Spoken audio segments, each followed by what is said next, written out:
কবি রবীন্দ্রনাথ ঠাকুর। সমাপ্তি। অপূর্ব কৃষ্ণ বিএ পাশ করিয়া কলিকাতা হইতে দেশে ফিরিয়া আসিতেছেন। নদীটি ক্ষুদ্র, বর্ষা অন্তে প্রায় শুকাইয়া যায়। এখন শ্রাবণের শেষে জলে ভরিয়া উঠিয়া একেবারে গ্রামের বেড়া ও বাঁশঝাড়ের তলদেশ চুম্বন করিয়া চলিয়াছে। বহুদিন ঘন বর্ষার পরে আজ মেঘমুক্ত আকাশে রৌদ্র দেখা দিয়াছে।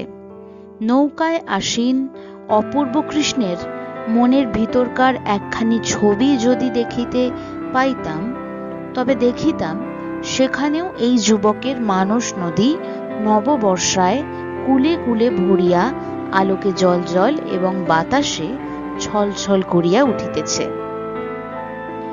নৌকা যথাস্থানে ঘাটে আসিয়া লাগিল।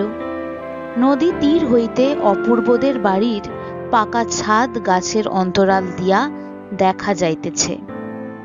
অপূর্বর আগমন সংবাদ বাড়ির কেহ জানিত না, সেই জন্য ঘাটে লোক আসে নাই। মাঝি ব্যাগ লইতে উদ্যত হইলে অপূর্ব তাহাকে নিবারণ করিয়া নিজেই ব্যাগ হাতে লইয়া আনন্দ ভরে তাড়াতাড়ি নামিয়া পড়িল।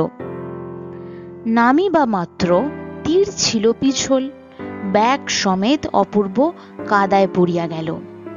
যেমন পড়া অমনি কোথা হইতে এক সুমিষ্ট উচ্চ কণ্ঠে তরল হাস্যলহরী উচ্ছ্বসিত হইয়া নিকটবর্তী অশ্বত্থ গাছের পাখিগুলিকে সচকিত করিয়া দিল।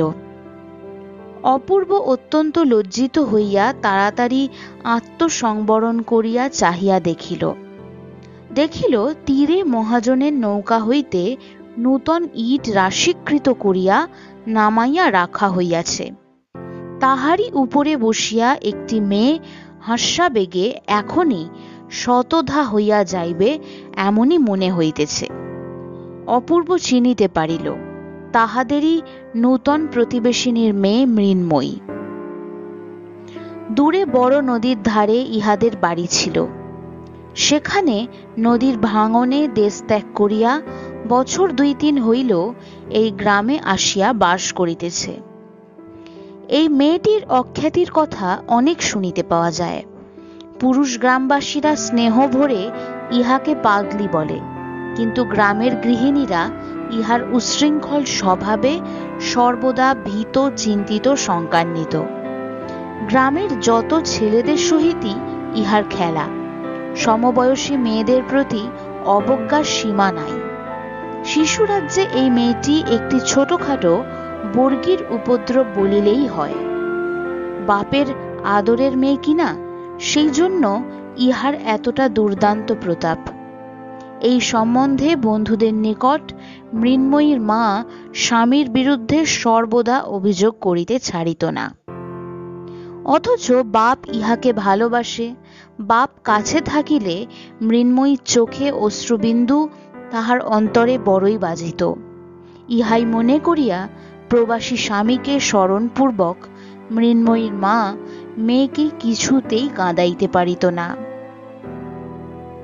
মৃন্ময়ী দেখিতে শ্যামবর্ণ, ছোট কোঁকড়া চুল পিঠ পর্যন্ত পড়িয়াছে, ঠিক যেন বালকের মতো মুখের ভাব। মস্ত মস্ত দুটি কালো চক্ষুতে না আছে লজ্জা, না আছে ভয়, না আছে হাবভাব লীলার লেশ মাত্র। শরীর দীর্ঘ, পরিপুষ্ট, সুস্থ, সবল, কিন্তু তাহার বয়স অধিক কি অল্প সে প্রশ্ন কাহারও মনে উদয় হয় না। যদি হইত তবে এখনো অবিবাহিত আছে বলিয়া লোকে তাহার পিতামাতাকে নিন্দা করিত। গ্রামে বিদেশি জমিদারের নৌকা কালক্রমে যেদিন ঘাটে আসিয়া লাগে, সেদিন গ্রামের লোকেরা সম্ভ্রমে শশব্যস্ত হইয়া ওঠে। ঘাটের মেয়েদের মুখরঙ্গভূমিতে অকস্মাৎ নাসাগ্রভাগ পর্যন্ত যবনিকা পতন হয়। কিন্তু মৃন্ময়ী কোথা হইতে একটা উলঙ্গ শিশুকে কোলে লইয়া কোঁকড়া চুলগুলি পিঠে দোলাইয়া ছুটিয়া ঘাটে আসিয়া উপস্থিত। যে দেশে ব্যাধ নাই, বিপদ নাই, সেই দেশের হরিণ শিশুর মতো নির্ভীক কৌতূহলে দাঁড়াইয়া চাহিয়া চাহিয়া দেখিতে থাকে। অবশেষে আপন দলের বালক সঙ্গীতের নিকট ফিরিয়া গিয়া এই নবাগত প্রাণীর আচার ব্যবহার সম্বন্ধে বিস্তর বাহুল্য বর্ণনা করে। আমাদের অপূর্ব ইতিপূর্বে ছুটি উপলক্ষে বাড়ি আসিয়া এই বন্ধনহীন বালিকাটিকে 2-4 বার দেখিয়াছে এবং অবকাশের সময়, এমনকি অনবকাশের সময়ও ইহার সম্বন্ধে চিন্তা করিয়াছে।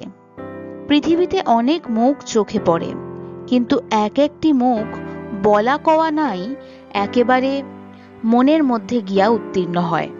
সে কেবল সৌন্দর্যের জন্য নহে, আর একটা কি গুণ আছে, সেই গুণটি বোধ করি স্বচ্ছতা। অধিকাংশ মুখের মধ্যেই মনুষ্য প্রকৃতিটি আপনাকে পরিস্ফুট প্রকাশ করিতে পারে না। যে মুখে সেই অন্তর্গুহাবাসী রহস্যময় লোকটি অবাধে বাহির হইয়া দেখা দেয়, সে মুখ সহস্রের মধ্যে চোখে পড়ে এবং এক পলকে মনে মুদ্রিত হইয়া যায়।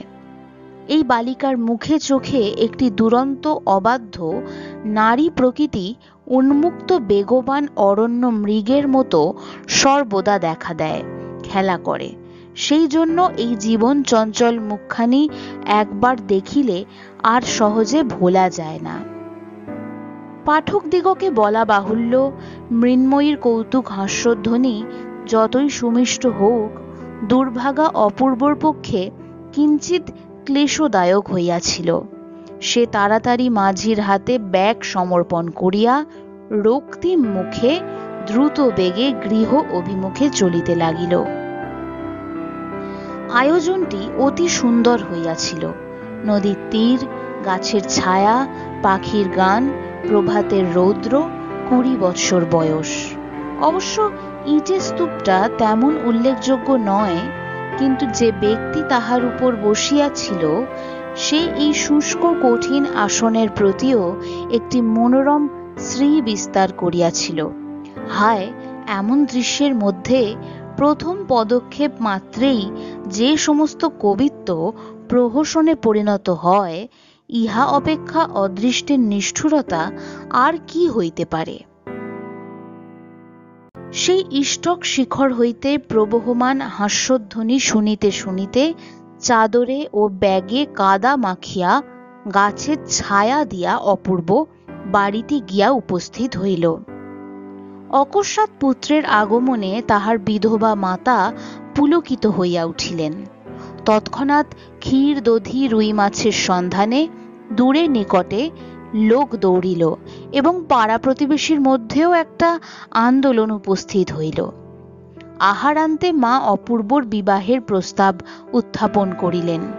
অপূর্ব সেজন্য প্রস্তুত হইয়াছিল, কারণ প্রস্তাব অনেক পূর্বেই ছিল, কিন্তু পুত্র নব্যতন্ত্রের নূতন ধোঁয়া ধরিয়া জেদ করিয়া বসিয়াছিল যে বিয়ে পাশ না করিয়া বিবাহ করিব না। এতকাল জননী সেই জন্য অপেক্ষা করিয়াছিলেন, অতএব এখন আর কোনো ওজর করা মিথ্যা। অপূর্ব কহিল, আগে পাত্রী দেখা হোক, তাহার পর স্থির হইবে।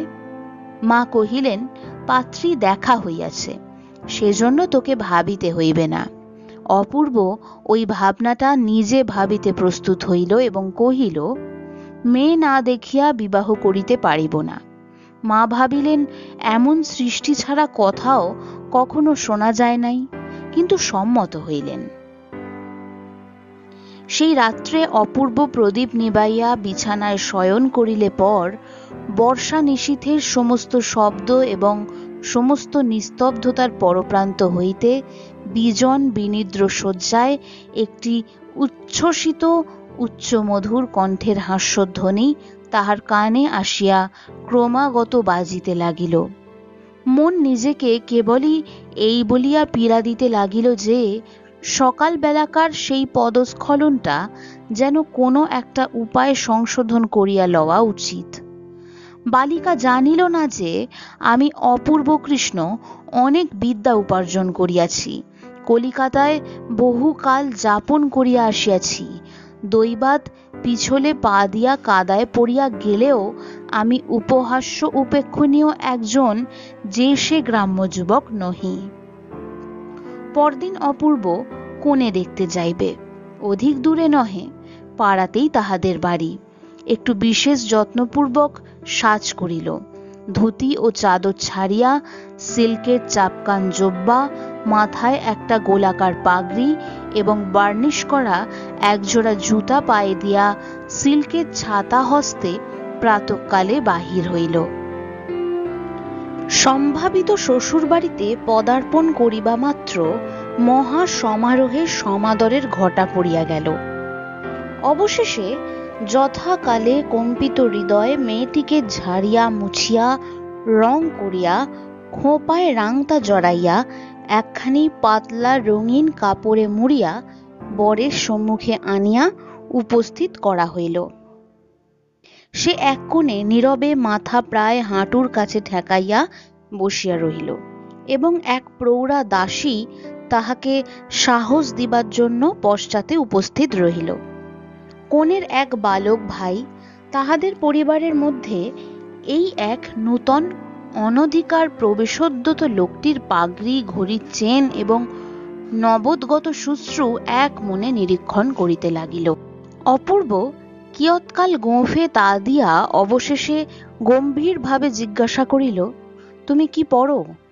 বসন ভূষণ আচ্ছন্ন লজ্জাস্তূপের নিকট হইতে তাহার কোনো উত্তর পাওয়া গেল না। 2-3 বার প্রশ্ন এবং প্রৌঢ়া দাসীর নিকট হইতে পৃষ্ঠদেশে বিস্তর উৎসাহজনক করতাড়নের পর বালিকা মৃদু স্বরে এক নিঃশ্বাসে অত্যন্ত দ্রুত বলিয়া গেল, চারুপাঠ 2য় ভাগ, ব্যাকরণসার 1ম ভাগ, ভূগোল বিবরণ, পাটিগণিত, ভারতবর্ষের ইতিহাস। এমন সময় বহির্দেশে একটা অশান্ত গতির ধূপধাপ শব্দ শোনা গেল এবং মুহূর্তের মধ্যে দৌড়িয়া হাঁপাইয়া পিঠে চুল দোলাইয়া মৃন্ময়ী ঘরে আসিয়া প্রবেশ করিল। অপূর্ব কৃষ্ণের প্রতি দৃকপাত না করিয়া একেবারে কনের ভাই রাখালের হাত ধরিয়া টানাটানি আরম্ভ করিয়া দিল। রাখাল তখন আপন পর্যবেক্ষণ শক্তির চর্চায় একান্ত মনে নিযুক্ত ছিল। সে কিছুতেই উঠিতে চাহিল না। দাসীটি তাহার সংযত কণ্ঠস্বরের মৃদুতা রক্ষার প্রতি দৃষ্টি রাখিয়া যথাসাধ্য তীব্রভাবে মৃন্ময়ীকে ভর্ৎসনা করিতে লাগিল। অপূর্ব কৃষ্ণ আপনার সমস্ত গাম্ভীর্য এবং গৌরব একত্র করিয়া পাগড়ি পরা মস্তকে অভ্রভেদী হইয়া বসিয়া রহিল এবং পেটের কাছে ঘড়ির চেন নাড়িতে লাগিল। অবশেষে সঙ্গীটিকে কিছুতেই বিচলিত করিতে না পারিয়া তাহার পিঠে একটা সশব্দ চপেটাঘাত করিয়া চট করিয়া কনের মাথায় ঘোমটা টানিয়া খুলিয়া দিয়া ঝড়ের মতো মৃন্ময়ী ঘর হইতে বাহির হইয়া গেল। দাসীটি গুমরিয়া গর্জন করিতে লাগিল এবং ভগ্নীর অকস্মাৎ অবগুণ্ঠন মোচনে রাখাল খিলখিল শব্দে হাসিতে আরম্ভ করিল। নিজের পৃষ্ঠের প্রবল চপেটাঘাতটি সে অন্যায় প্রাপ্য মনে করিল না, কারণ এইরূপ দেনা পাওনা তাহাদের মধ্যে সর্বদাই চলিতেছে। এমনকি পূর্বে মৃন্ময়ীর চুল কাঁচ ছাড়াইয়া পিঠের মাঝামাঝি আসিয়া পড়িত। রাখালি একদিন হঠাৎ পশ্চাৎ হইতে আসিয়া তাহার ঝুঁটির মধ্যে কাঁচি চালাইয়া দেয়। মৃন্ময়ী তখন অত্যন্ত রাগ করিয়া তাহার হাত হইতে কাঁচিটি কাড়িয়া লইয়া নিজের অবশিষ্ট পশ্চাতের চুল ক্যাঁচ ক্যাঁচ শব্দে নির্দয়ভাবে কাটিয়া ফেলিল। তাহার কোঁকড়া চুলের স্তবকগুলি শাখাচ্যুত কালো আঙুরের স্তূপের মতো গুচ্ছ গুচ্ছ মাটিতে পড়িয়া গেল। উভয়ের মধ্যে এইরূপ শাসন প্রণালী প্রচলিত ছিল। অতঃপর এই নীরব পরীক্ষা সভা আর অধিকক্ষণ স্থায়ী রইল না। পিণ্ডাকার কন্যাটি কোনো মতে পুনশ্চ দীর্ঘাকার হইয়া দাসী সহকারে অন্তঃপুরে চলিয়া গেল। অপূর্ব পরম গম্ভীরভাবে বিরল গুম্ফরে খায় তা দিতে দিতে উঠিয়া ঘরের বাহিরে যাইতে উদ্যত হইল। দ্বারের নিকটে গিয়া দেখে বার্নিশ করা নূতন জুতো জোড়াটি যেখানে ছিল সেখানে নাই এবং কোথায় আছে তাহাও বহু চেষ্টায় অবধারণ করা গেল না। বাড়ির লোক সকলেই বিষম বিব্রত হইয়া উঠিল এবং অপরাধীর উদ্দেশ্যে গালি ও ভৎসনা অজস্র বর্ষিত হইতে লাগিল। অনেক খোঁজ করিয়া অবশেষে অনন্যোপায় হইয়া বাড়ির কর্তার পুরাতন ছিন্ন ঢিলা চটি জোড়াটা পরিয়া প্যান্টলুন চাপকান পাগড়ি সমেত সুসজ্জিত অপূর্ব কর্দমাক্ত গ্রাম্য পথে অত্যন্ত সাবধানে চলিতে লাগিল। পুষ্করিণীর ধারে নির্জন পথপ্রান্তে আবার হঠাৎ সেই উচ্চ কণ্ঠের অজস্র হাস্য কলোচ্ছ্বাস, যেন তরু পল্লবের মধ্য হইতে কৌতুকপ্রিয়া বনদেবী অপূর্বর ওই অসঙ্গত চটি জুতা জোড়ার দিকে চাহিয়া হঠাৎ আর হাসি ধারণ করিয়া রাখিতে পারিল না। অপূর্ব অপ্রতিভভাবে থমকিয়া দাঁড়াইয়া ইতস্তত নিরীক্ষণ করিতেছে। এমন সময় ঘন বন হইতে বাহির হইয়া একটি নির্লজ্জ অপরাধিনী তাহার সম্মুখে নূতন জুতো জোড়াটি রাখিয়াই পলায়নোদ্যত হইল। অপূর্ব দ্রুত বেগে দুই হাত ধরিয়া তাহাকে বন্দী করিয়া ফেলিল। মৃন্ময়ী আঁকিয়া বাকিয়া হাত ছাড়াইয়া পলাইবার চেষ্টা করিল, কিন্তু পারিল না। কোঁকড়া চুলে বেষ্টিত তাহার পরিপুষ্ট সহাস্য দুষ্ট মুখখানির উপরে শাখান্তরালচ্যুত সূর্যকিরণ আসিয়া পড়িল। রৌদ্রোজ্জ্বল নির্মল চঞ্চল নির্ঝরিণীর দিকে অবনত হইয়া কৌতূহলী পথিক যেমন নিবিষ্ট দৃষ্টিতে তাহার তলদেশ দেখিতে থাকে, অপূর্ব তেমনি করিয়া গম্ভীর গভীর নেত্রে মৃন্ময়ীর মুখের উপর তড়িৎতরল দুটি চক্ষুর মধ্যে চাহিয়া দেখিল এবং অত্যন্ত ধীরে ধীরে মুষ্টি শিথিল করিয়া যেন যথা কর্তব্য অসম্পন্ন রাখিয়া বন্দিনীকে ছাড়িয়া দিল। অপূর্ব যদি রাগ করিয়া মৃন্ময়ীকে ধরিয়া মারিত তাহা হইলে সে কিছুই আশ্চর্য হইত না, কিন্তু নির্জন পথের মধ্যে এই অপরূপ নীরব শাস্তির সে কোনো অর্থ বুঝিতে পারিল না। নৃত্যময়ী প্রকৃতির নূপুর নিক্কণের ন্যায় চঞ্চল হাস্যধ্বনিটি সমস্ত আকাশ ব্যাপিয়া বাজিতে লাগিল এবং চিন্তা নিমগ্ন অপূর্ব কৃষ্ণ অত্যন্ত ধীর পদক্ষেপে বাড়িতে আসিয়া উপস্থিত হইল। অপূর্ব সমস্ত দিন নানা ছুঁতা করিয়া অন্তঃপুরে মার সহিত সাক্ষাৎ করিতে গেল না। বাহিরে নিমন্ত্রণ ছিল, খাইয়া আসিল। অপূর্বর মতো এমন একজন কৃতবিদ্য গম্ভীর ভাবুক লোক একটি সামান্য অশিক্ষিতা বালিকার কাছে আপনার লুপ্ত গৌরব উদ্ধার করিবার, আপনার আন্তরিক মাহাত্ম্যের পরিপূর্ণ পরিচয় দিবার জন্য কেন যে এতটা বেশি উৎকণ্ঠিত হইয়া উঠিবে তাহা বুঝা কঠিন। একটি পাড়াগাঁয়ের চঞ্চল মেয়ে তাহাকে সামান্য লোক মনে করিলই বা, সে যদি মুহূর্তকালের জন্য তাহাকে হাস্যাস্পদ করিয়া তারপর তাহার অস্তিত্ব বিস্মৃত হইয়া রাখাল নামক একটি নির্বোধ বালকের সহিত খেলা করিবার জন্য ব্যগ্রতা প্রকাশ করে, তাহাতেই বা তাহার ক্ষতি কি? তাহার কাছে প্রমাণ করিবার আবশ্যক কি যে তিনি বিশ্বদ্বীপ নামক মাসিক পত্রে গ্রন্থ সমালোচনা করিয়া থাকেন এবং তাহার তরঙ্গের মধ্যে এসেন্স, জুতা, রুবিনির ক্যাম্ফর, রঙিন চিঠির কাগজ এবং হারমোনিয়াম শিক্ষা বইয়ের সঙ্গে একখানি পরিপূর্ণ খাতা নিশীথের গর্ভে ভাবি উষার ন্যায় প্রকাশের প্রতীক্ষায় রহিয়াছে। কিন্তু মনকে বুঝানো কঠিন এবং এই পল্লীবাসিনী চঞ্চলা মেয়েটির কাছে শ্রীযুক্ত অপূর্ব কৃষ্ণ রায় BA কিছুতেই পরাভব স্বীকার করিতে প্রস্তুত নহে। সন্ধ্যার সময় অন্তঃপুরে প্রবেশ করিলে মা তাহাকে জিজ্ঞাসা করিলেন, কেমন রে অপু, মেয়ে কেমন দেখলি? পছন্দ হয় তো? অপূর্ব কিঞ্চিত অপ্রতিভভাবে কহিল, মেয়ে দেখেছি মা, ওর মধ্যে একটিকে আমার পছন্দ হয়েছে। মা আশ্চর্য হইয়া কহিলেন, তুই আবার কটি মেয়ে দেখলি? অবশেষে অনেক ইতস্ততর পর প্রকাশ পাইল প্রতিবেশিনী শরতের মেয়ে মৃন্ময়ীকে তাহার ছেলে পছন্দ করিয়াছে। এত লেখাপড়া শিখিয়া এমনি ছেলের পছন্দ? প্রথমে অপূর্বর পক্ষে অনেকটা পরিমাণ লজ্জা ছিল, অবশেষে মা যখন প্রবল আপত্তি করিতে লাগিলেন তখন তাহার লজ্জা ভাঙিয়া গেল। সে রোখের মাথায় বলিয়া বসিল, মৃন্ময়ীকে ছাড়া আর কাহাকেও বিবাহ করিব না। অন্য জড়পুত্তলী মেয়েটিকে সে যতই কল্পনা করিতে লাগিল ততই বিবাহ সম্বন্ধে তাহার বিষম বিতৃষ্ণার উদ্রেক হইল। 2-3 দিন উভয় পক্ষে মান অভিমান অনাহার অনিদ্রার পর অপূর্বই জয়ী হইল। মা মনকে বোঝাইলেন যে মৃন্ময়ী ছেলে মানুষ এবং মৃন্ময়ীর মা উপযুক্ত শিক্ষা দানে অসমর্থ। বিবাহের পর তাহার হাতে পড়িলেই তাহার স্বভাবের পরিবর্তন হইবে এবং ক্রমশ ইহাও বিশ্বাস করিলেন যে মৃন্ময়ীর মুখখানি সুন্দর। কিন্তু তখনই আবার তাহার খর্ব কেশরাশি তাহার কল্পনা পথে উদিত হইয়া হৃদয়ে নৈরাশ্যে পূর্ণ করিতে লাগিল। তথাপি আশা করিলেন দৃঢ় করিয়া চুল বাঁধিয়া এবং জবজবে করিয়া তেল লেপিয়া কালে এ ত্রুটিও সংশোধন হইতে পারিবে। পাড়ার লোক সকলেই অপূর্বর এই পছন্দটিকে অপূর্ব পছন্দ বলিয়া নামকরণ করিল। পাগলি মৃন্ময়ীকে অনেকেই ভালোবাসিত, কিন্তু তাই বলিয়া নিজের পুত্রের বিবাহযোগ্য বলিয়া কেহ মনে করিত না। মৃন্ময়ীর বাপ ঈশান মজুমদারকে যথাকালে সংবাদ দেওয়া হইল।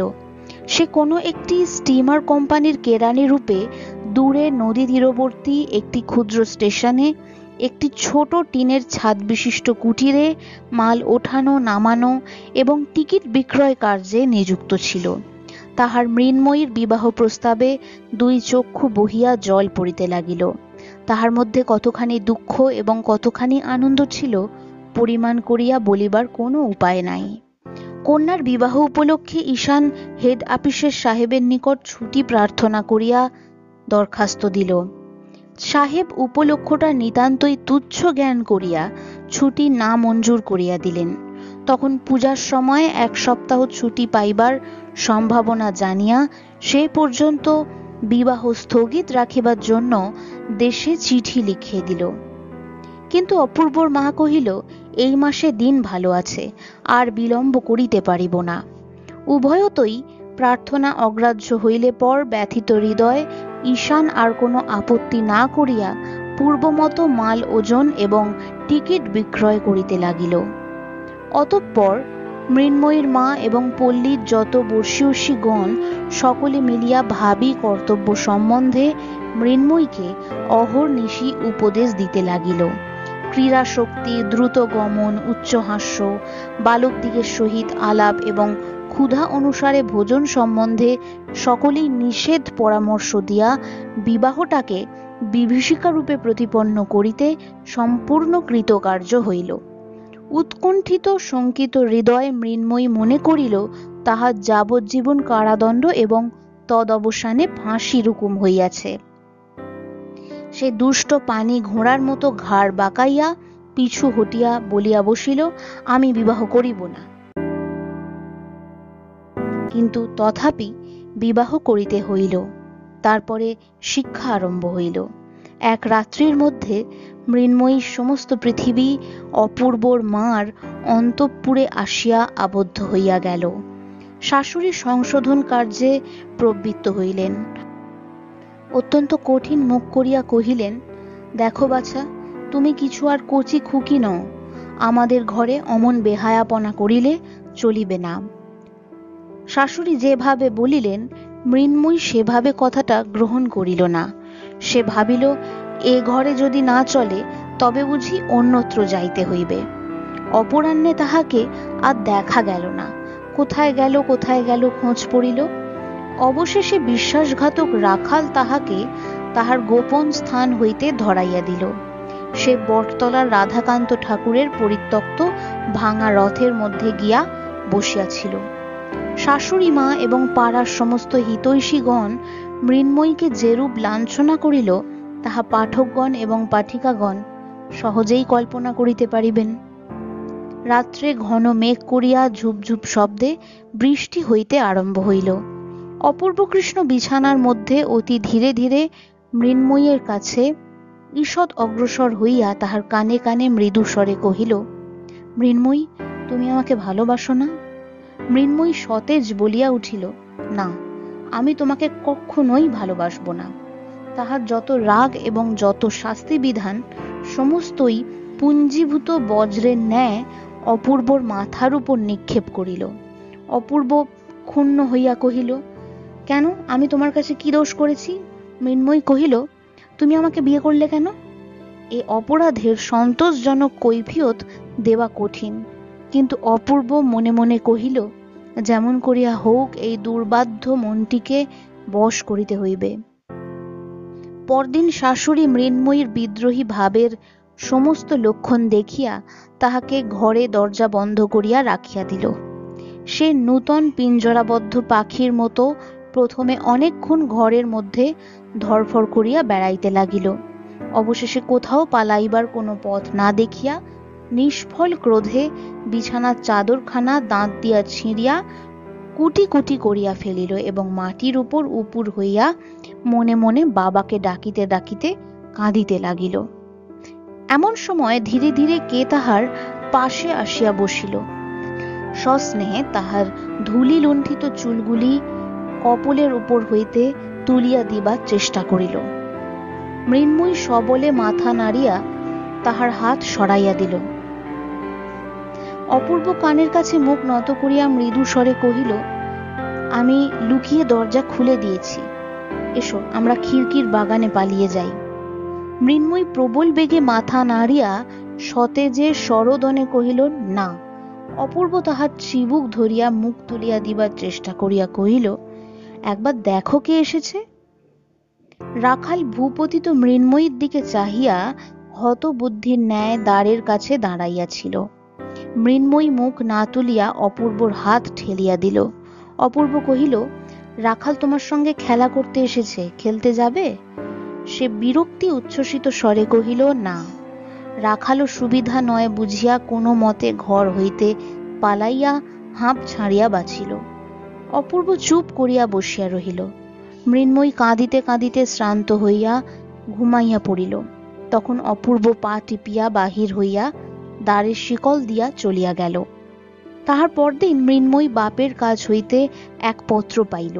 তিনি তাহার প্রাণ প্রতিমা মৃন্ময়ীর বিবাহের সময় উপস্থিত থাকতে পারেন নাই বলিয়া বিলাপ করিয়া নব দম্পতিকে অন্তরের আশীর্বাদ পাঠাইয়াছেন। মৃন্ময়ী শাশুড়িকে গিয়া কহিল, আমি বাবার কাছে যাব। শাশুড়ি অকস্মাৎ এই অসম্ভব প্রার্থনায় তাহাকে ভৎসনা করিয়া কহিলেন, কোথায় ওর বাপ থাকে তার ঠিকানা নাই, বলে বাবার কাছে যাব। অনাসৃষ্টি আবদার। সে উত্তর না করিয়া চলিয়া গেল। আপন ঘরে গিয়া দ্বার রুদ্ধ করিয়া নিতান্ত হতাশ্বাস ব্যক্তি যেমন করিয়া দেবতার কাছে প্রার্থনা করে তেমনি করিয়া বলিতে লাগিল, বাবা আমাকে তুমি নিয়ে যাও, এখানে আমার কেউ নেই, এখানে থাকলে আমি বাঁচব না। গভীর রাত্রে তাহার স্বামী নিদ্রিত হইলে ধীরে ধীরে দ্বার খুলিয়া মৃন্ময়ী গৃহের বাহির হইল। যদিও এক একবার মেঘ করিয়া আসিতেছিল, তথাপি জ্যোৎস্না রাত্রে পথ দেখিবার মতো আলোক যথেষ্ট ছিল। বাপের কাছে যাইতে হইলে কোন পথ অবলম্বন করিতে হইবে মৃন্ময়ী তাহার কিছুই জানিত না। কেবল তাহার মনের বিশ্বাস ছিল যে পথ দিয়া ডাকের পত্রবাহক রানারগণ চলে, সেই পথ দিয়া পৃথিবীর সমস্ত ঠিকানায় যাওয়া যায়। মৃন্ময়ী সেই ডাকের পথ ধরিয়া চলিতে লাগিল। চলিতে চলিতে শরীর শ্রান্ত হইয়া আসিল। রাত্রিও প্রায় শেষ হইল। বনের মধ্যে যখন উসখুস করিয়া অনিশ্চিত সুরে দুটো একটি পাখি ডাকিবার উপক্রম করিতেছে, অথচ নিঃসংশয়ে সময় নির্ণয় করিতে না পারিয়া ইতস্তত করিতেছে, তখন মৃন্ময়ী পথের ধারে নদীর ধারে একটা বৃহৎ বাজারের মতো স্থানে আসিয়া উপস্থিত হইল। অতঃপর কোন দিকে যাইতে হইবে ভাবিতেছে, এমন সময় পরিচিত ঝমঝম শব্দ শুনিতে পাইল। চিঠির থলে কাঁধে করিয়া ঊর্ধ্বশ্বাসে ডাকের রানার আসিয়া উপস্থিত হইল। মৃন্ময়ী তাড়াতাড়ি তাহার কাছে গিয়া কাতর শ্রান্ত স্বরে কহিল, খুশি গে, আমি বাবার কাছে যাব, আমাকে তুমি সঙ্গে নিয়ে চলো না। সে কহিল, কুশি কোথায় আমি জানি নে। এই বলিয়া ঘাটে বাঁধা ডাক নৌকার মাঝিকে জাগাইয়া দিয়া নৌকা ছাড়িয়া দিল। তাহার দয়া করিবার বা প্রশ্ন করিবার সময় নাই। দেখিতে দেখিতে হাট এবং বাজার সজাগ হইয়া উঠিল। মৃন্ময়ী ঘাটে নামিয়া একজন মাঝিকে ডাকিয়া কহিল, মাঝি, আমাকে কুশিগে নিয়ে যাবে?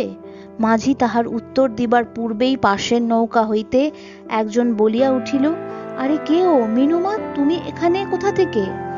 মৃন্ময়ী উচ্ছ্বসিত ব্যগ্রতার সহিত বলিয়া উঠিল, বনমালী, আমি কুশিকে বাবার কাছে যাব, আমাকে তোর নৌকায় নিয়ে চল। বনমালী তাহাদের গ্রামের মাঝি। সে এই উচ্ছৃঙ্খল প্রকৃতির বালিকাটিকে বিলক্ষণ চিনিত। সে কহিল, বাবার কাছে যাবে? সে তো বেশ কথা, চলো, আমি তোমাকে নিয়ে যাচ্ছি। মৃন্ময়ী নৌকায় উঠিল। মাঝি নৌকা ছাড়িয়া দিল। মেঘ করিয়া মুষলধারে বৃষ্টি আরম্ভ হইল। ভাদ্র মাসের পূর্ণ নদী ফুলিয়া ফুলিয়া নৌকা দোলাইতে লাগিল। মৃন্ময়ীর সমস্ত শরীর নিদ্রায় আচ্ছন্ন হইয়া আসিল।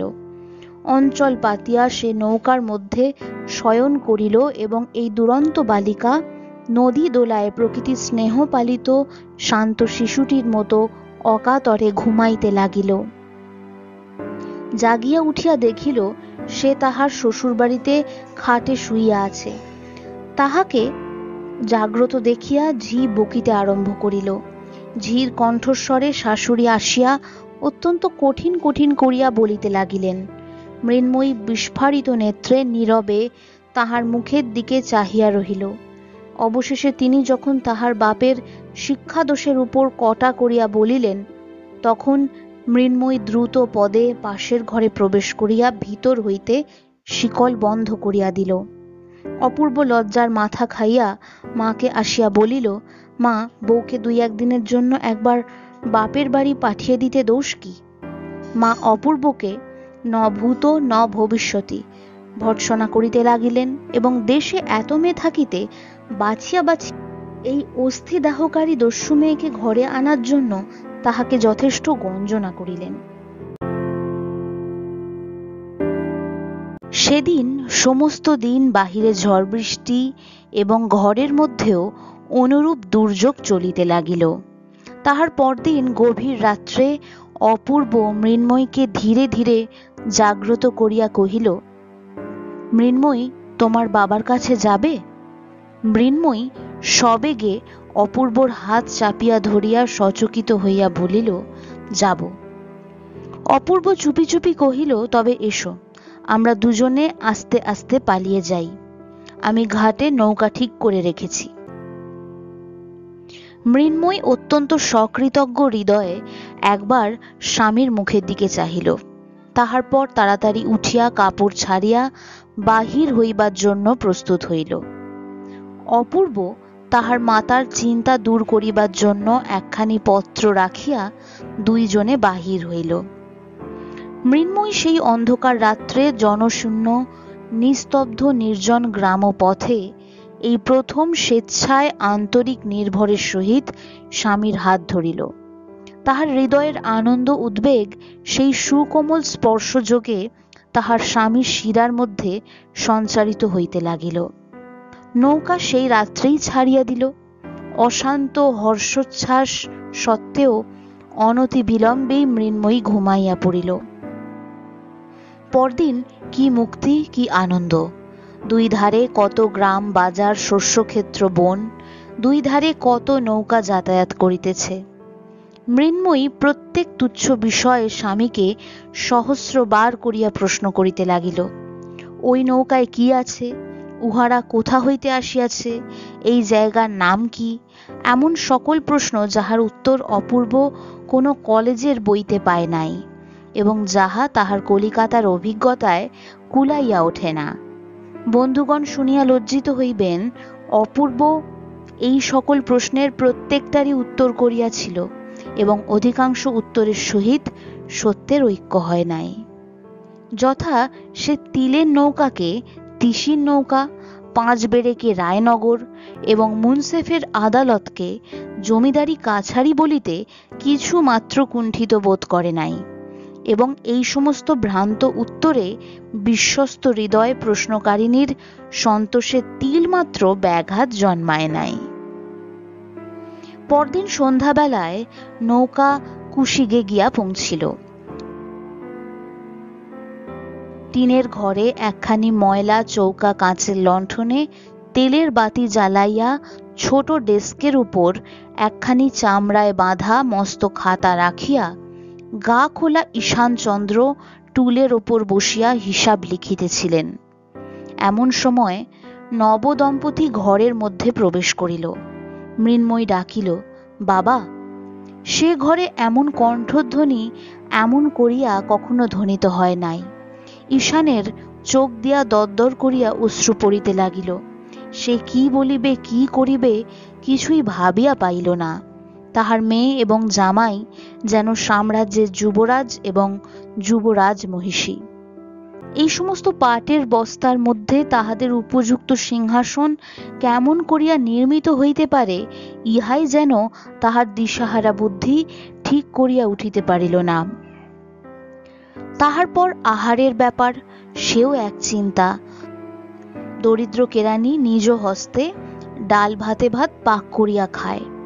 আজ এই এমন আনন্দের দিনে সে কি করিবে, কি খাওয়াইবে? মৃন্ময়ী কহিল, বাবা, আজ আমরা সকলে মিলিয়া রাঁধিব। অপূর্ব এই প্রস্তাবে সাতিশয় উৎসাহ প্রকাশ করিল। ঘরের মধ্যে স্থানাভাব, লোকাভাব, অন্নাভাব, কিন্তু ক্ষুদ্র ছিদ্র হইতে ফোয়ারা যেমন চতুর্গুণ বেগে উত্থিত হয়, তেমনি দারিদ্র্যের সংকীর্ণ মুখ হইতে আনন্দ পরিপূর্ণ ধারায় উচ্ছ্বসিত হইতে লাগিল। এমনি করিয়া 3 দিন কাটিল। 2 বেলা নিয়মিত স্টিমার আসিয়া লাগে। কত লোক, কত কোলাহল। সন্ধ্যা বেলায় নদী তীর একেবারে নির্জন হইয়া যায়। তখন কি অবাধ স্বাধীনতা, এবং 3 জনে মিলিয়া নানা প্রকারে জোগাড় করিয়া ভুল করিয়া এক করিতে আর এক করিয়া তুলিয়া রাঁধা বাড়া।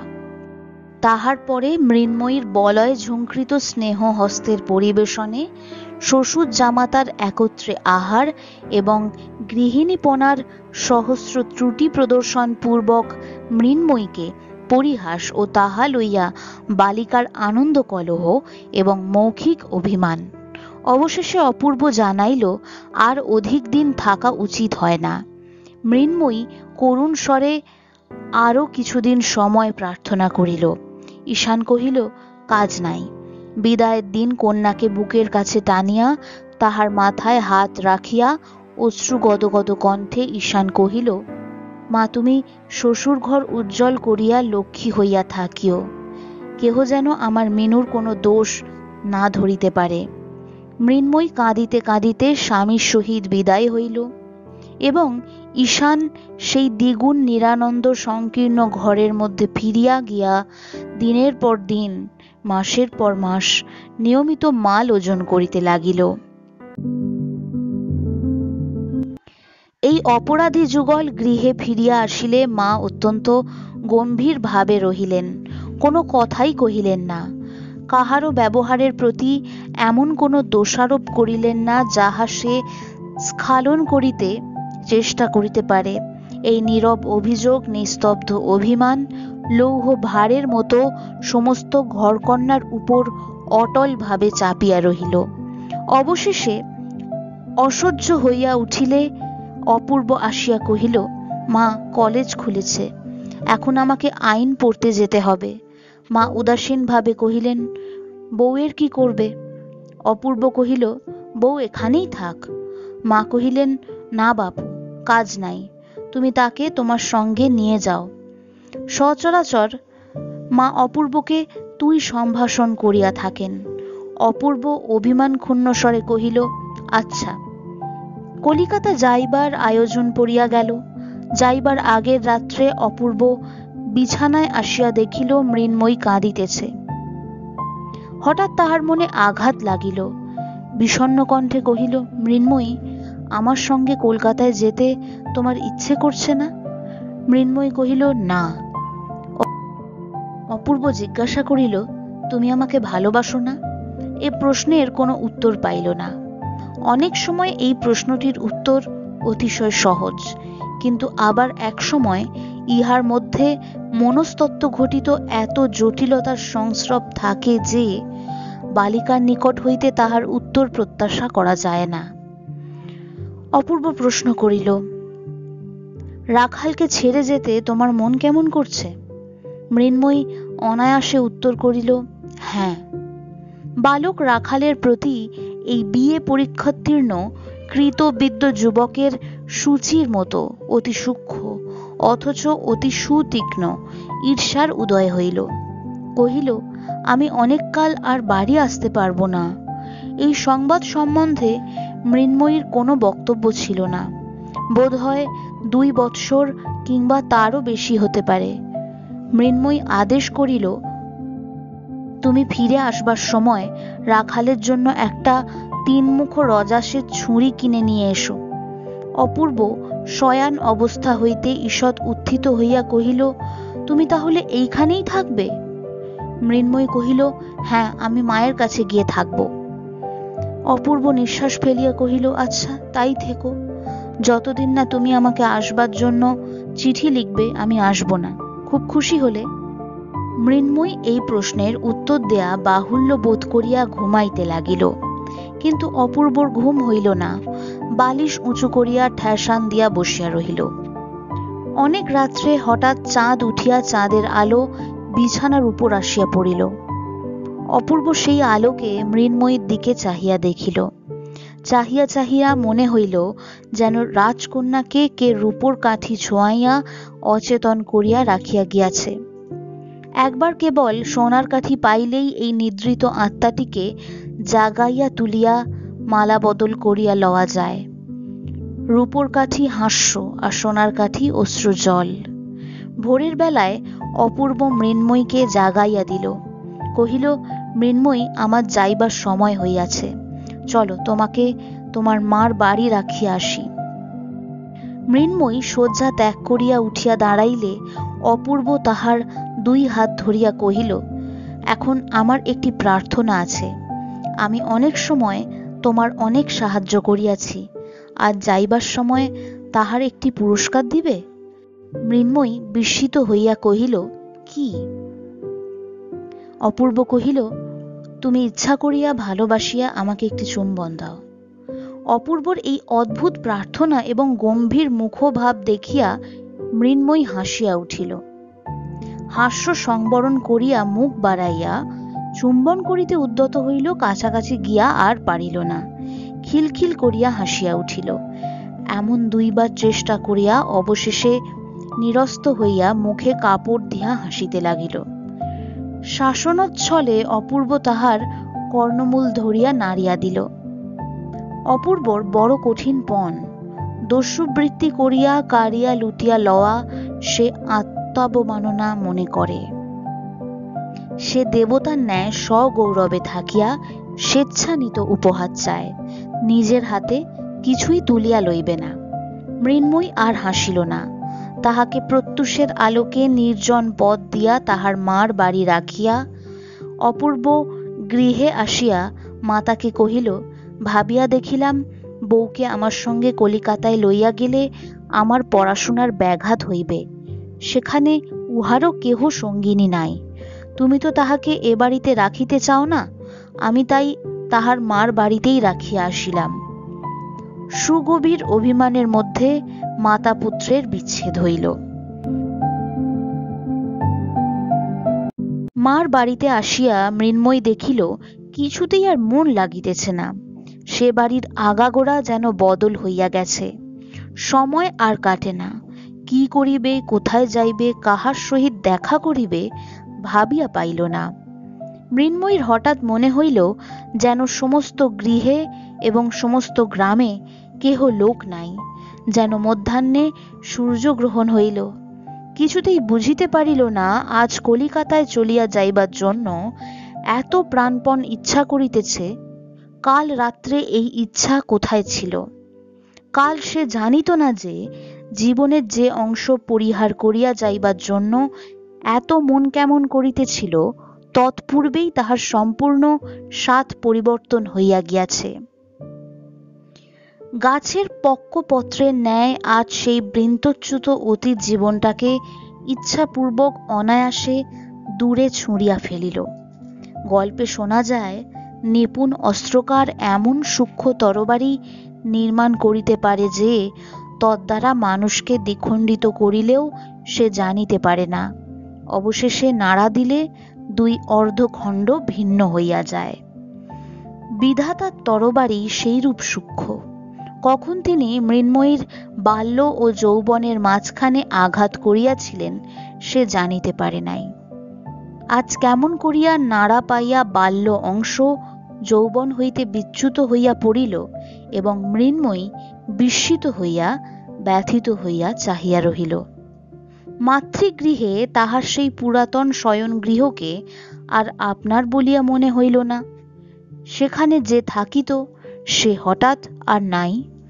এখন হৃদয়ের সমস্ত স্মৃতি সেই আর একটা বাড়ি, আর একটা ঘর, আর একটা শয্যার কাছে গুনগুন করিয়া বেড়াইতে লাগিল। মৃন্ময়ীকে আর কেহ বাহিরে দেখিতে পাইল না। তাহার হাস্যধ্বনি আর শোনা যায় না। রাখাল তাহাকে দেখিলে ভয় পায়। খেলার কথা মনেও আসে না।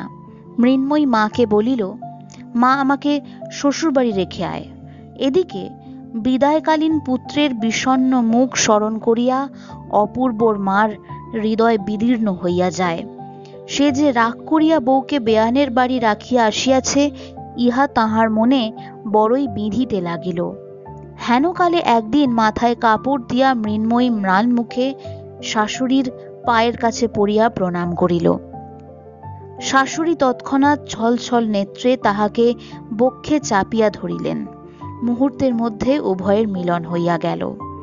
শাশুড়ি বধূর মুখের দিকে চাহিয়া আশ্চর্য হইয়া গেলেন। সে মৃন্ময়ী আর নাই। এমন পরিবর্তন সাধারণত সকলের সম্ভব নয়। বৃহৎ পরিবর্তনের জন্য বৃহৎ বলের আবশ্যক। শাশুড়ি স্থির করিয়াছিলেন মৃন্ময়ীর দোষগুলি একটি একটি করিয়া সংশোধন করিবেন, কিন্তু আর একজন অদৃশ্য সংশোধনকর্তা একটি অজ্ঞাত সংক্ষিপ্ত উপায় অবলম্বন করিয়া মৃন্ময়ীকে যেন নূতন জন্ম পরিগ্রহ করাইয়া দিলেন। এখন শাশুড়িকেও মৃন্ময়ী বুঝিতে পারিল, শাশুড়িও মৃন্ময়ীকে চিনিতে পারিলেন। তরুর সহিত শাখা প্রশাখার যেরূপ মিল, সমস্ত ঘরকন্যা তেমনি পরস্পর অখণ্ড সম্মিলিত হইয়া গেল। এই যে একটি গভীর স্নিগ্ধ বিশাল রমণী প্রকৃতি মৃন্ময়ীর সমস্ত শরীরে ও সমস্ত অন্তরে রেখায় রেখায় ভরিয়া উঠিল, ইহাতে তাহাকে যেন বেদনা দিতে লাগিল। প্রথম আষাঢ়ের শ্যাম সজল নব মেঘের মতো তাহার হৃদয়ে একটি অশ্রুপূর্ণ বিস্তীর্ণ অভিমানের সঞ্চার হইল। সেই অভিমান তাহার চোখের ছায়াময় সুদীর্ঘ পল্লবের উপর আরেকটি গভীরতম ছায়া নিক্ষেপ করিল। সে মনে মনে বলিতে লাগিল, আমি তোমাকে বুঝিতে পারি নাই বলিয়া তুমি আমাকে বুঝিলে না কেন? তুমি আমাকে শাস্তি দিলে না কেন? তোমার ইচ্ছানুসারে আমাকে চালনা করাইলে না কেন? আমি রাক্ষসী যখন তোমার সঙ্গে কলিকাতায় যাইতে চাহিলাম না, তুমি আমাকে জোর করিয়া ধরিয়া লইয়া গেলে না কেন? তুমি আমার কথা শুনিলে কেন? আমার অনুরোধ মানিলে কেন? আমার অবাধ্যতা সহিলে কেন? তাহার পর অপূর্ব যেদিন প্রভাতে পুষ্করিণী তীরের নির্জন পথে তাহাকে বন্দী করিয়া কিছু না বলিয়া একবার কেবল তাহার মুখের দিকে চাহিয়াছিল, সেই পুষ্করিণী, সেই পথ, সেই তরুতল, সেই প্রভাতের রৌদ্র এবং সেই হৃদয় ভারাবনত গভীর দৃষ্টি তাহার মনে পড়িল, এবং হঠাৎ সে তাহার সমস্ত অর্থ বুঝিতে পারিল।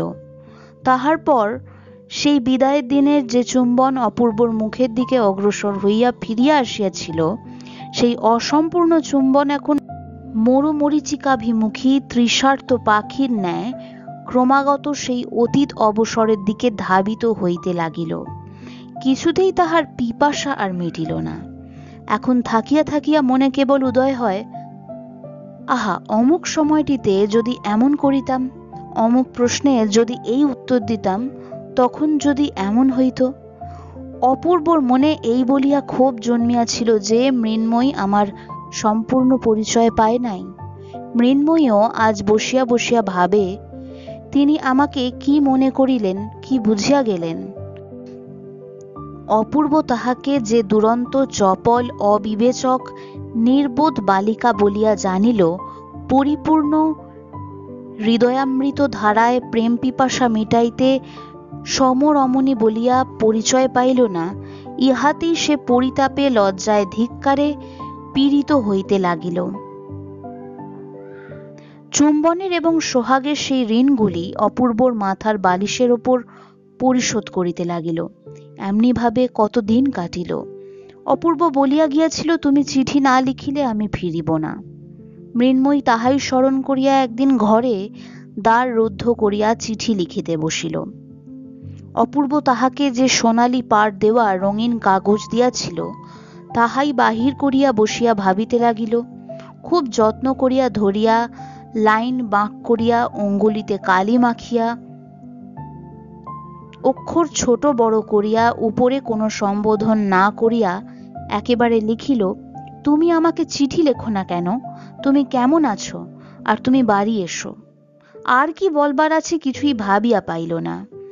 আসল বক্তব্য কথা সবগুলি বলা হইয়া গেল বটে, কিন্তু মনুষ্য সমাজে মনের ভাব আরেকটু বাহুল্য করিয়া প্রকাশ করা আবশ্যক। মৃন্ময়ীও তাহা বুঝিল। এই জন্য আরো অনেকটা ভাবিয়া ভাবিয়া আর কয়েকটি নূতন কথা যোগ করিয়া দিল। এইবার তুমি আমাকে চিঠি লিখো, আর কেমন আছো লিখো, আর বাড়ি এসো, মা ভালো আছেন, বিশু পুঁটি ভালো আছে, কাল আমাদের কালো গরুর বাছুর হয়েছে, এই বলিয়া চিঠি শেষ করিল। চিঠি লেফাফায় মুড়িয়া প্রত্যেক অক্ষরটির উপর একটি ফোঁটা করিয়া মনের ভালোবাসা দিয়া লিখিল, শ্রীযুক্ত বাবু অপূর্ব কৃষ্ণ রায়। ভালোবাসা যতই দিক তবু লাইন সোজা, অক্ষর সুছাঁদ এবং বানান শুদ্ধ হইল না। লেফাফায় নামটুকু ব্যতীত আরো যে কিছু লেখা আবশ্যক মৃন্ময়ী তাহা জানা ছিল না। পাছে শাশুড়ি অথবা আর কাহারও দৃষ্টিপথে পড়ে সেই লজ্জায় চিঠিখানি একটি বিশ্বস্ত দাসীর হাত দিয়া ডাকে পাঠাইয়া দিল। বলা বাহুল্য এ পত্রের কোনো ফল হইল না। অপূর্ব বাড়ি আসিল না। মা দেখিলেন ছুটি হইল, তবু অপূর্ব বাড়ি আসিল না। মনে করিলেন এখনো সে তাহার উপর রাগ করিয়া আছে। মৃন্ময়ীও স্থির করিল অপূর্ব তাহার উপর বিরক্ত হইয়া আছে। তখন আপনার চিঠিখানা মনে করিয়া সে লজ্জায় মরিয়া যাইতে লাগিল। সে চিঠিখানা যে কত তুচ্ছ, তাহাতে যে কোনো কথাই লেখা হয় নাই, তাহার মনের ভাব যে কিছুই প্রকাশ করা হয় নাই, সেটা পাঠ করিয়া অপূর্ব যে মৃন্ময়ীকে আরো ছেলে মানুষ মনে করিতেছে, মনে মনে আরো অবজ্ঞা করিতেছে, ইহা ভাবিয়া সে শরবিদ্ধের ন্যায় অন্তরে অন্তরে ছটফট করিতে লাগিল। দাসীকে বারবার করিয়া জিজ্ঞাসা করিল, সে চিঠিখানা তুই কি ডাকে দিয়ে এসেছিস? দাসী তাহাকে সহস্রবার আশ্বাস দিয়া কহিল, হ্যাঁ গো, আমি নিজের হাতে বাক্সের মধ্যে ফেলে দিয়েছি। বাবু তা এতদিনে কোন কালে পেয়েছে। অবশেষে অপূর্বর মা একদিন মৃন্ময়ীকে ডাকিয়া কহিলেন, বৌমা, অপু অনেক দিন তো বাড়ি এলো না, তাই মনে করছি কলকাতায় গিয়ে তাকে দেখে আসি গে, তুমি সঙ্গে যাবে? মৃন্ময়ী সম্মতিসূচক ঘাড় নাড়িল এবং ঘরের মধ্যে আসিয়া দ্বার রুদ্ধ করিয়া বিছানার উপর পড়িয়া বালিশখানা বুকের উপর চাপিয়া ধরিয়া হাসিয়া নড়িয়া চড়িয়া মনের আবেগ উন্মুক্ত করিয়া দিল। তাহার পর ক্রমে গম্ভীর হইয়া বিষণ্ণ হইয়া আশঙ্কায় পরিপূর্ণ হইয়া বসিয়া কাঁদিতে লাগিল। অপূর্বকে কোনো খবর না দিয়া এই দুটি অনুতপ্তা রমণী তাহার প্রসন্নতা ভিক্ষা করিবার জন্য কলিকাতায় যাত্রা করিল। অপূর্বর মা সেখানে তাহার জামাই বাড়িতে গিয়া উঠিলেন। সেদিন মৃন্ময়ীর পত্রের প্রত্যাশায় নিরাশ হইয়া সন্ধ্যাবেলায় অপূর্ব প্রতিজ্ঞা ভঙ্গ করিয়া নিজেই তাহাকে পত্র লিখিতে বসিয়াছে। কোনো কথাই পছন্দ মতো হইতেছে না। এমন একটা সম্বোধন খুঁজিতেছে যাহাতে ভালোবাসাও প্রকাশ হয়, অথচ অভিমানও ব্যক্ত করে। কথা না পাইয়া মাতৃভাষার উপর অশ্রদ্ধা দৃঢ়তর হইতেছে। এমন সময় ভগ্নিপতির নিকট হইতে পত্র পাইল, মা আসিয়াছেন, শীঘ্র আসিবে এবং রাত্রে এইখানেই আহারাদি করিবে, সংবাদ সমস্ত ভালো। শেষ আশ্বাস সত্ত্বেও অপূর্ব অমঙ্গল আশঙ্কায় বিমর্ষ হইয়া উঠিল। অবিলম্বে ভগিনীর বাড়ি গিয়া উপস্থিত হইল। সাক্ষাৎ মাত্রই মাকে জিজ্ঞাসা করিল, মা, সব ভালো তো? মা কহিলেন, সব ভালো, তুই ছুটিতে বাড়ি গেলি না, তাই আমি তোকে নিতে এসেছি। অপূর্ব কহিল, সেজন্য এত কষ্ট করিয়া আসিবার কি আবশ্যক ছিল? আইন পরীক্ষার পড়াশোনা ইত্যাদি। আহারের সময় ভগ্নী জিজ্ঞাসা করিল, দাদা, এবার বউকে তোমার সঙ্গে আনলে না কেন? দাদা গম্ভীর ভাবে কহিতে লাগিল, আইনের পড়াশোনা ইত্যাদি। ভগ্নীপতি হাসিয়া কহিল, ও সমস্ত মিথ্যা ওজর, আমাদের ভয়ে আনতে সাহস হয় না। ভগ্নী কহিল, ভয়ঙ্কর লোকটাই বটে, ছেলে মানুষ হঠাৎ দেখলে আচমকা আঁতকে উঠতে পারে। এইভাবে হাস্য পরিহাস চলিতে লাগিল, কিন্তু অপূর্ব অত্যন্ত বিমর্ষ হইয়া রহিল। কোনো কথা তাহার ভালো লাগিতেছিল না। তাহার মনে হইতেছিল, সেই যখন মা কলিকাতায় আসিলেন, তখন মৃন্ময়ী ইচ্ছা করিলে অনায়াসে তাহার সহিত আসিতে পারিত। বোধ হয় মা তাহাকে সঙ্গে আনিবার চেষ্টাও করিয়াছিলেন, কিন্তু সে সম্মত হয় নাই। এ সম্বন্ধে সংকোচবশত মাকে কোনো প্রশ্ন করিতে পারিল না। সমস্ত মানব জীবন এবং বিশ্ব রচনাটা আগাগোড়া ভ্রান্তি সংকুল বলিয়া বোধ হইল। আহারান্তে প্রবল বেগে বাতাস উঠিয়া বিষম বৃষ্টি আরম্ভ হইল। ভগ্নী কহিল, দাদা, আজ আমাদের এখানেই থেকে যাও। দাদা কহিল, না, বাড়ি যেতে হবে, আজ কাজ আছে। ভগ্নীপতি কহিল, রাত্রে তোমার আবার এত কাজ কিসের? এখানে এক রাত্রি থেকে গেলে তোমার তো কারো কাছে জবাবদিহি করতে হবে না। তোমার ভাবনা কি? অনেক পীড়াপিড়ির পর বিস্তর অনিচ্ছা সত্ত্বেও অপূর্ব সেই রাত্রি থাকিয়া যাইতে সম্মত হইল। ভগ্নী কহিল, দাদা, তোমাকে শ্রান্ত দেখাচ্ছে, তুমি আর দেরি করো না, চলো শুতে চলো। অপূর্বরও সেই ইচ্ছা। শয্যা তলে অন্ধকারের মধ্যে একলা হইতে পারিলে বাঁচে। কথার উত্তর প্রত্যুত্তর করিতে ভালো লাগিতেছে না। শয়ন গৃহের দ্বারে আসিয়া দেখিল ঘর অন্ধকার। ভগ্নী কহিল, বাতাসে আলো নিবে গেছে দেখছি, তা আলো এনে দেব কি দাদা? অপূর্ব কহিল, না, দরকার নেই, আমি রাত্রে আলো রাখি না। ভগ্নী চলিয়া গেলে অপূর্ব অন্ধকারে সাবধানে খাটের অভিমুখে গেল। খাটে প্রবেশ করিতে উদ্যত হইতেছে, এমন সময় হঠাৎ বলয় নিক্কণ শব্দে একটি সুকোমল বাহুপাশ তাহাকে সুকঠিন বন্ধনে বাঁধিয়া ফেলিল, এবং একটি পুষ্পপুটতুল্য ওষ্ঠাধর দস্যুর মতো আসিয়া পড়িল।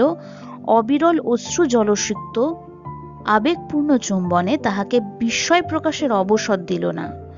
অপূর্ব প্রথমে চমকিয়া উঠিল, তাহার পর বুঝিতে পারিল, অনেক দিনের একটি হাস্য বাধায় অসম্পন্ন চেষ্টা আজ অশ্রু জলধারায় সমাপ্ত হইল।